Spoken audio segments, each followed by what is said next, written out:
As coaches, we know that some of the biggest hurdles to our team's success can come from off the field. Your team needs support to tackle the endless list of expenses, uniforms, training equipment, travel, and more. But raising that money can feel like a full-time job. Thankfully, there's Vertical Raise. Vertical Raise is the premier online fundraising platform using innovative technology to create the easiest and most efficient system available. Raise more money in less time with a local fundraising coach who works with your team every step of the way to customize the ideal fundraiser. With options for online donations, digital discount cards, premium product sales, and even spirit shops, Vertical Raise has top-of-the-line solutions for every fundraising style. To find out more, visit verticalraise.com and we'll get you connected with an exclusive offer on your first fundraiser. All coaches aspire to be champions, and this time of year is when you set that vision for your team. By now, listeners of this podcast know about signature championship rings and have met some of the signature champion coaches who partner with them to celebrate their achievements. Reputable, affordable, first-class customer service are just some of the ways we keep hearing coaches describe signature championship rings. So as you're ramping up this summer for the upcoming season, create a championship vision for your team now using the design tool at signaturechampions.com/podcast. Give your team a visual to motivate their pursuit of a championship in 2024. And when your team has a championship moment to celebrate, we highly recommend consulting with Signature Championship Rings.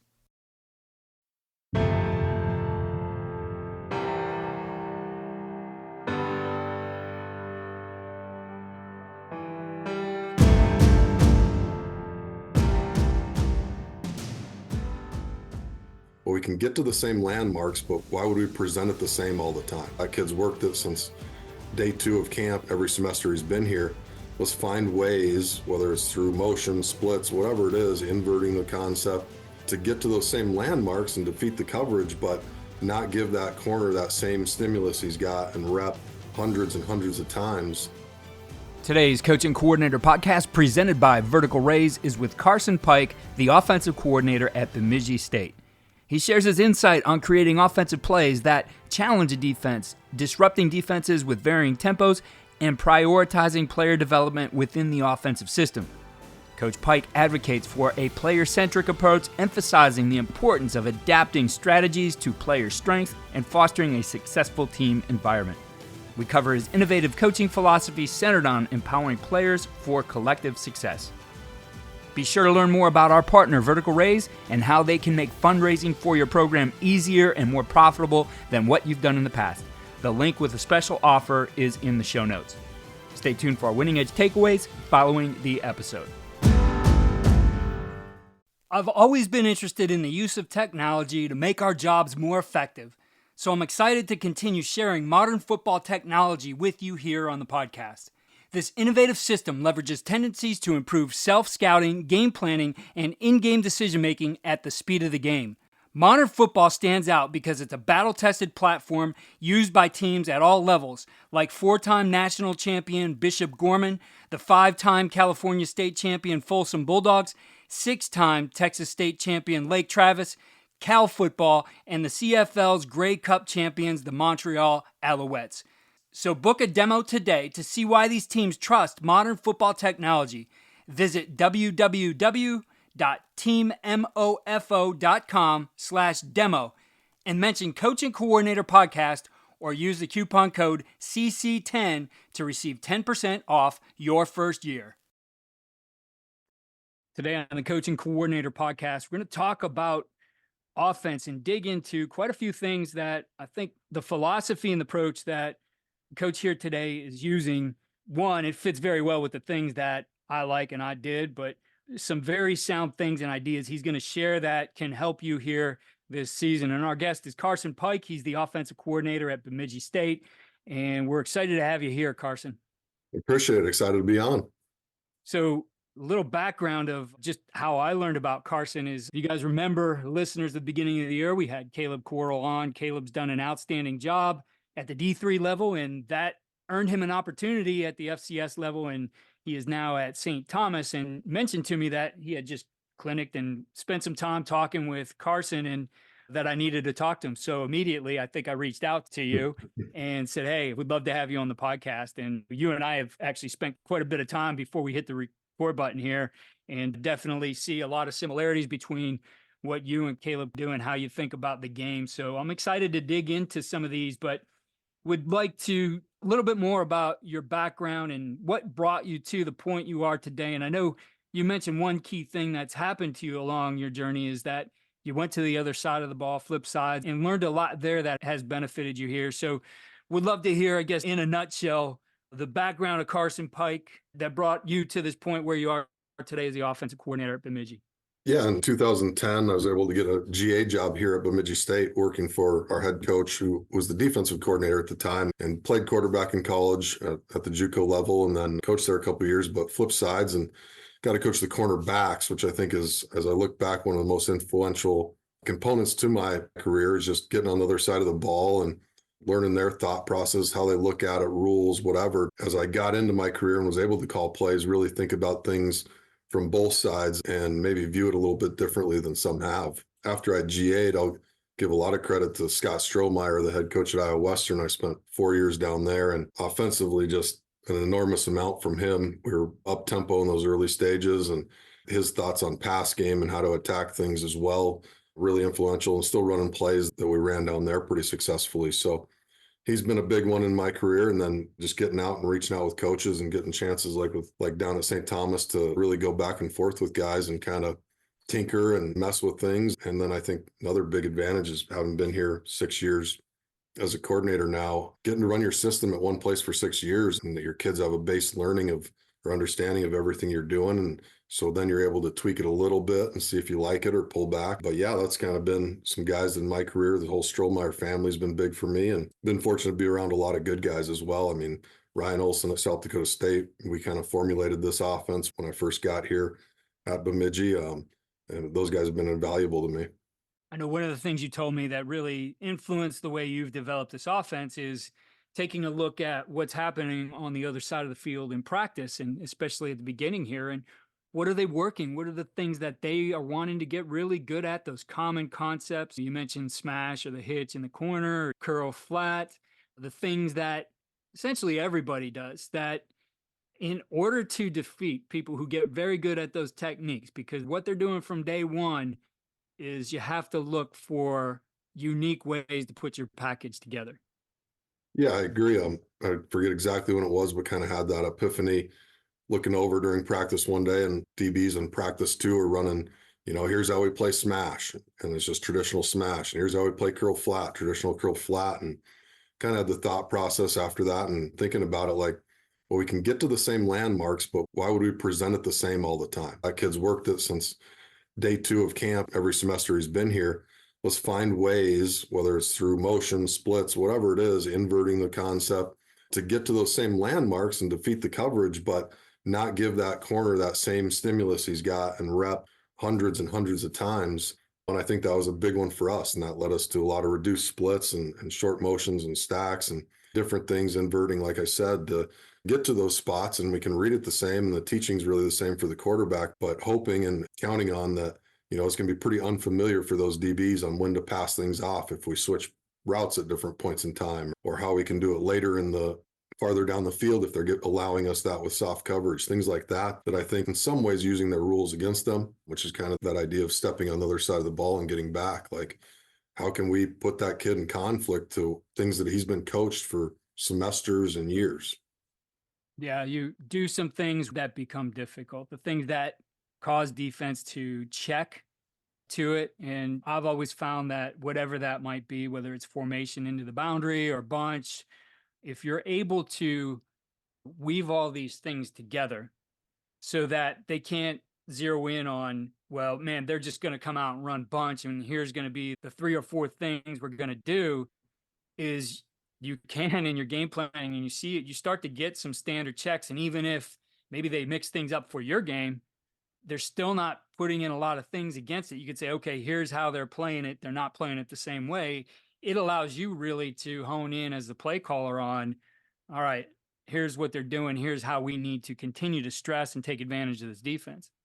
I agree. And I think with that, you do have to have that series of plays and answers for things that take it away and spend time thinking about that, not wait for that to show up on film. Fortunately, at college level, you're going to have time in the spring ball to mess around with some stuff and chew on the defensive guys, kind of like, what would be your answer here if we surprise you with this or whatever, and take that into account and kind of build a series of plays, like I mentioned. And I think the other important part is you better marry the run game up with that stuff too, right? You can't just get in reduced splits and bunch sets and chuck the ball and then go back and spread them out to run it. You got to think as a holistic standpoint of where can this take our whole system, not just what plays can be ran out of it.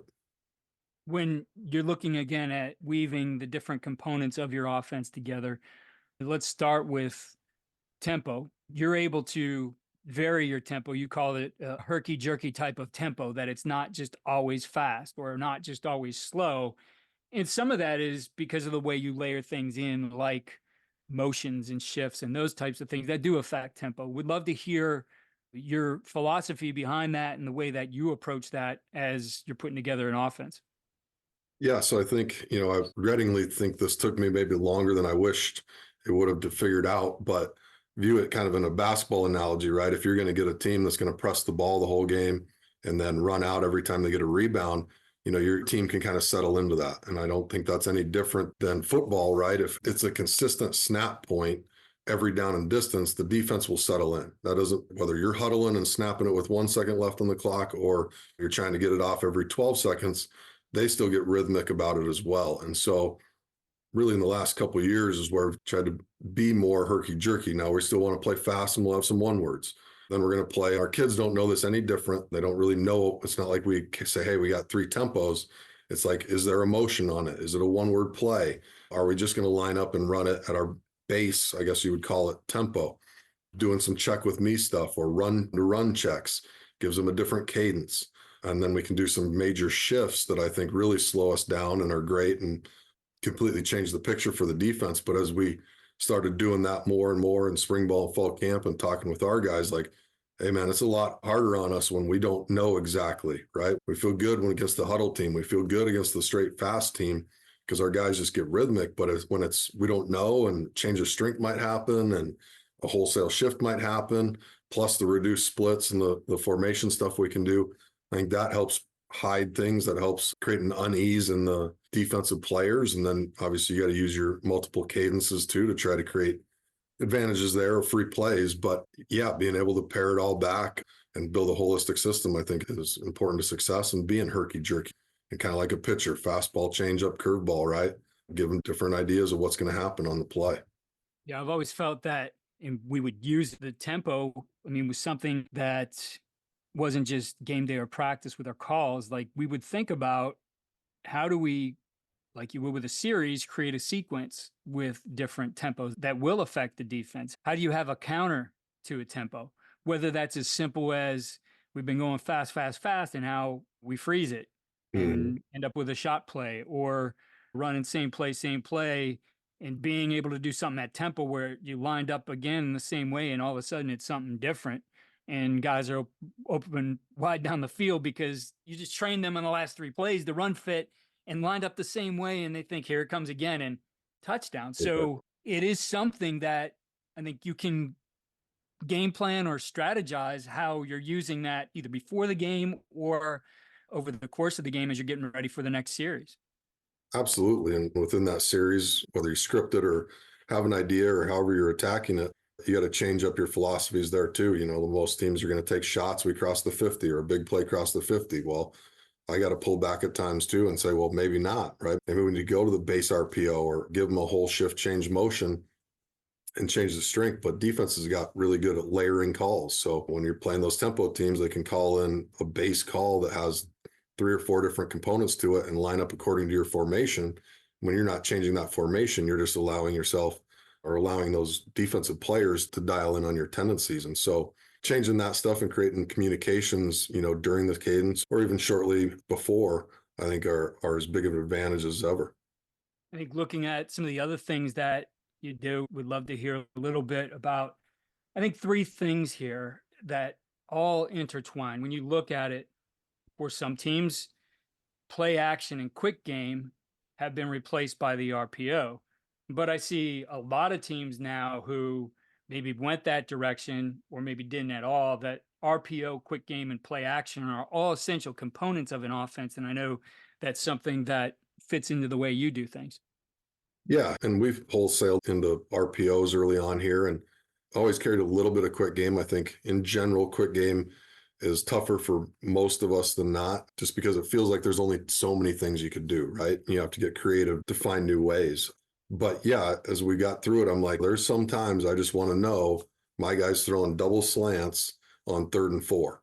And we trust that guy and teach the receiver how to get there depending on the leverage and everything he's getting. But more often than not, you can create a lot of missed tackles. And so COVID, when we sat down and studied some of our quick game and realized quickly that we did not utilize it enough and how many broken tackle opportunities, whether it was tight coverage or off coverage, there were within that, it really resonated. And it was like, well, we got to look at a percentage each game of how much we're bringing that into.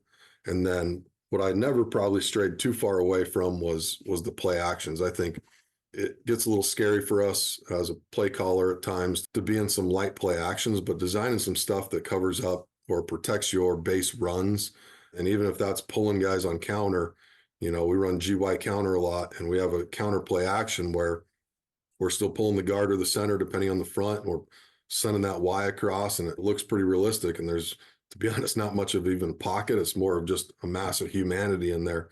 But we're getting a lot of great fits out of that are allowing us to get down the field. And so marrying that stuff back and putting some of that stuff on your quarterback's plate to check that protection potentially and give him answers. If we don't get a base look, my job is to call that on the downs that we should be getting the base looks, but that's allowed us to get down the field. And so that's something I've never really strayed away from. And we probably carry more protections than most, but seems as our guys get in the system and we put a rhyme and reason behind it for why we call it what we call it and how it marries back with rules and point systems and all that. I think it's pretty simple for those guys. And then as everybody carries a bunch of intermediate game, but yeah, I'm a big fan of the quick game, big fan of calling a true pass protect, play action pass protection, rather than just saying, hey, we'll glance this and we get a bunch of gray reads. It's like, well, why didn't you throw that one?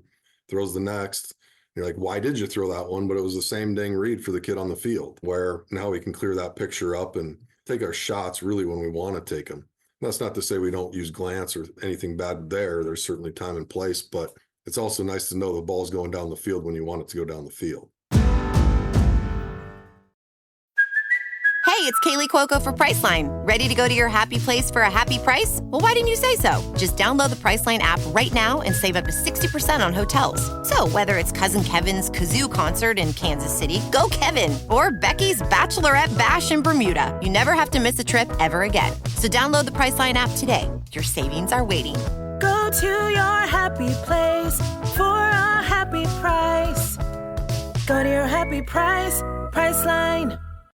Yeah, when you look at RPO, play action, quick game, drop back, being able to do those things becomes advantageous for your offensive line, because it's not every time we pass the ball, these guys are kick setting and having to take on athletes, truthfully, who are better than them, that it gives them, as you made the analogy before, it gives them changeups. It gives them a curveball. That blending those things together, how you attack with the pass and having these multiple components, allows those guys to be set up for success. Absolutely. I think one of the things I'm most proud of over our last 4 seasons is we've given up on average less than 1 sack a game. Now there's still hits being taken by the Q and, all those things that we got to clean up, but doing all those different things, like you mentioned, makes it a little easier on the guys up front and the folks in the protection and the quarterback getting the ball in and out, changing launch points that way. But we've seen a lot of really good benefit from the adoption of more quick game and some things we're doing that on average, we're giving up less than 1 a game. I think that's something anybody be pretty proud of. Yeah, definitely. I mean, the tackles for loss are things that get you off schedule and now start to limit what you can do as a play caller. And it tips the favor to the defense. And again, going back to just design and thinking about how you fit things together, and we really haven't talked too much about run game, but the way that you build run game just fits right along with this philosophy of being able to use tempo, staying on schedule, and then setting up other things that are going to protect the run game. Absolutely. And, I think one thing that's been really good here that took us a long time, and there are still outliers and some different things we did, but finally kind of with COVID again, got a chance to sit down, is really organize our offense. And I find, at least in my experiences, that most places have a really, really organized run game. The words are all have meaning, or whatever category bucket they're using, right? And then from there, it kind of starts to finger out. And all of a sudden you get the pass game, I think is where most of us are probably the worst at it as play callers, is that there's just words because maybe it sounds like the route, or maybe it sounds like a double move, or whatever philosophy you're putting behind it. But what we did is put everything in a bucket, and the beauty of that is even our pass game. So all our Y cross variations are going to be in this bucket. And all we did was change the front side. And then any curl flat concept is going to be in this bucket. So let's use like space, for example. And we finally did that, and that was great. But where the biggest benefits came was I walked into game plan meeting with the QBs one day, and I said, "Hey, fellas, we're putting in Nova." And the quarterback kind of looked at me and goes, "Where's the high-low?" Like, he knew right away anything with space was going to be high-low related. What are the complementary routes? And then the progression is probably going to be a first read, then to the high-low. And so it's really been easy for us to allow to get us into some good game plan plays, or get that in with the kid's knowledge and the capability of running it and understanding it from a quarterback perspective, right? If you're putting in 2-3 new pass plays a week, how well does he understand that? How many do you end up using depending on the confidence of that play throughout the week? How many reps did he even get of it? So that's been really good as far as organizing that and marrying that back to being as dialed as we have in on the run game, and having rhyme or reason, mnemonics, all that game that we play, right, as we sit there and try to think up these names or these routes or these run concepts. But marrying everything back and protecting it was one of the biggest things for me as well, right? I think of it more as series of plays to protect each other than I do kind of just a holistic playbook, I guess, if that makes sense. Yeah, definitely. The conceptual part of it, conceptual learning, putting things in buckets and families, whatever way you'd like to refer to it, does allow, I think, a couple of things. One, it's obviously good for teaching and learning, but I found anytime we would do that, and I do think it's a process, and I remember specific times in my career where we've had to go through those exercises and say, put everything down that's on the board, and how does this all fit together? And I can even remember going into, I won't say the school, but years ago, going to clinic at an FBS school, and they had the same thing. All their stuff was on the board. I'm like, "Coach, what's this?" I see like, it's an NFL team. There's some colors. I don't even know what that word means or how that fits. And he's like, "Yeah, it's just kind of how things have evolved over time." And it does happen that way. And I think it takes discipline and some thought up front to design those buckets, to design that terminology system that not only allows you to do what you're doing right now, but I think you always have to look into the future and say, what if we wanted to do it this way? So specifically, I could think about like our formation system. At one point, I went through, did a study, wrote everything on the board. I think there was 54 words. And I did this because I found we have all these things, but we don't call them. I feel like when we would try to do those things, our guys would look at it, it's like, what's that? And then as the play caller, as I'm getting into the flow of the game and I got something new in that I'm not used to having in my head or understanding exactly how it fits, I end up not calling it, right? So there's advantages in multiple ways when you set it up the right way. And I think it's so important. Terminology, how we think about things, it's important to the play caller. It's important to the learner. It's important to the teacher. And I love that you guys have taken that approach, because it then also allows you to be more multiple. When you understand that whatever high-low we can imagine, as an example, with space, anything that's a space word now fits in there, it allows me to do so many other things instead of, being like that board I mentioned that we just kind of ended up here because we needed names.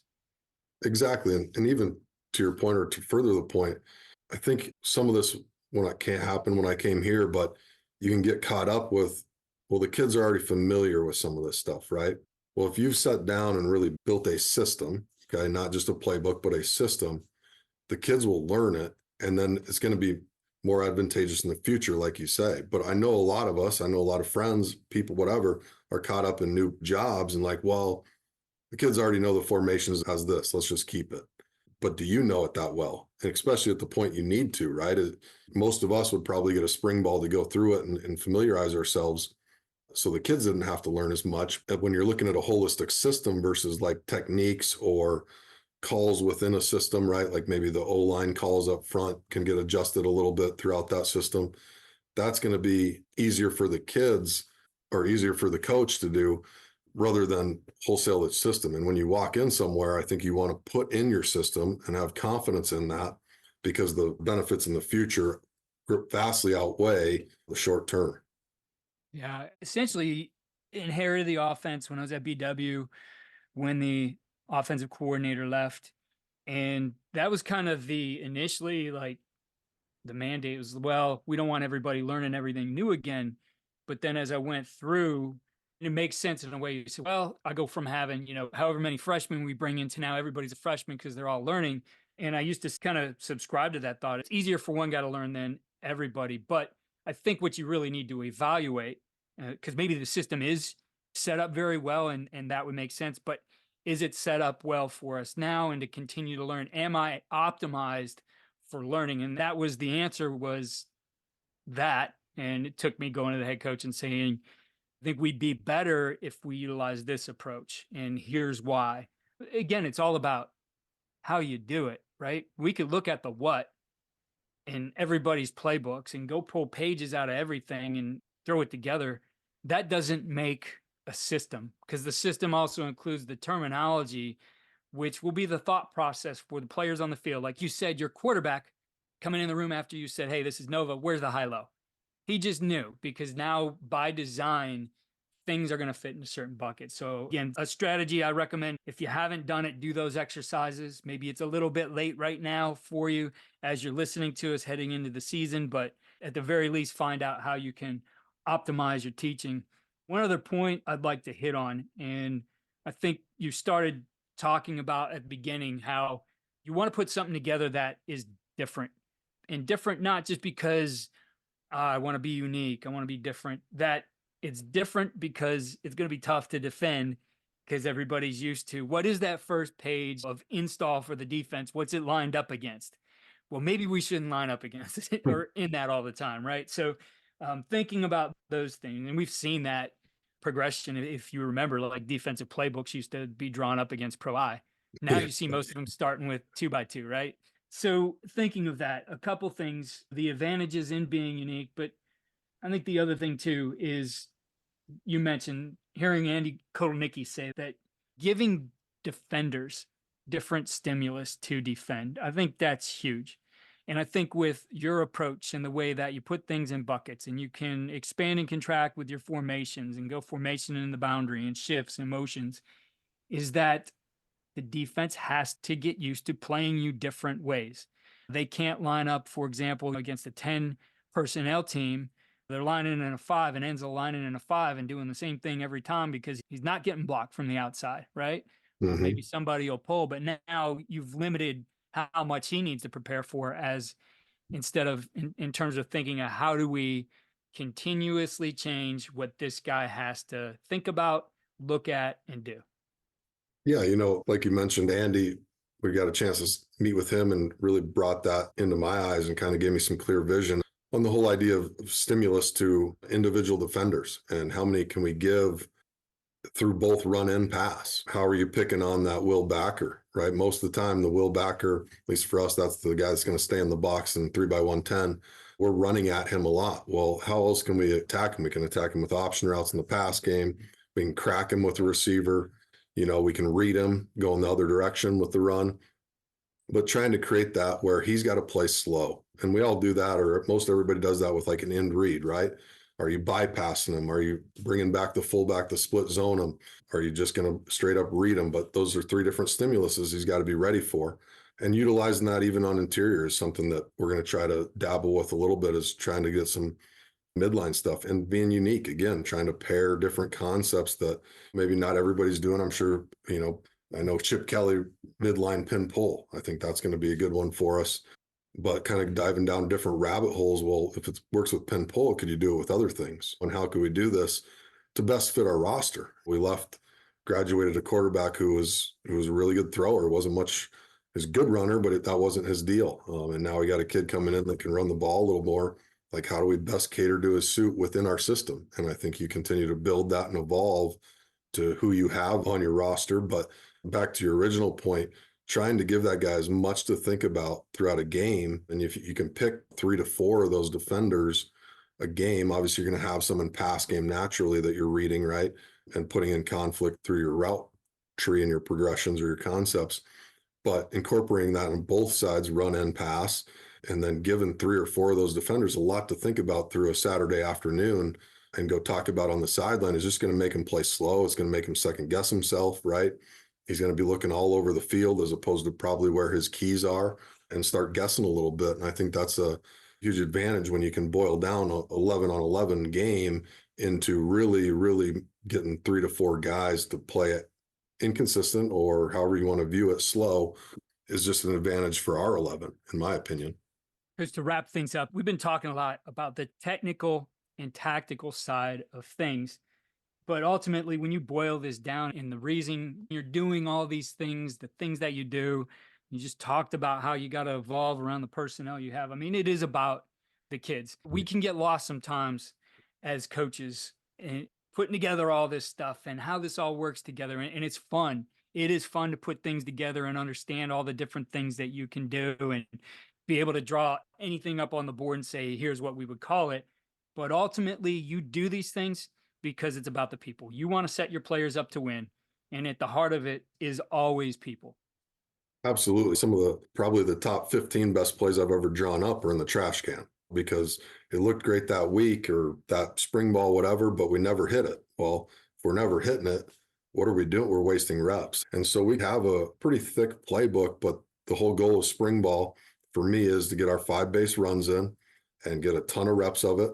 Our base pass for the same, we might have obviously a couple new wrinkles there in the pass game and really stick pretty true to the run game on what we're going to put in spring ball and then have some time in fall camp to mess around with new ideas, but don't be afraid to throw it away either.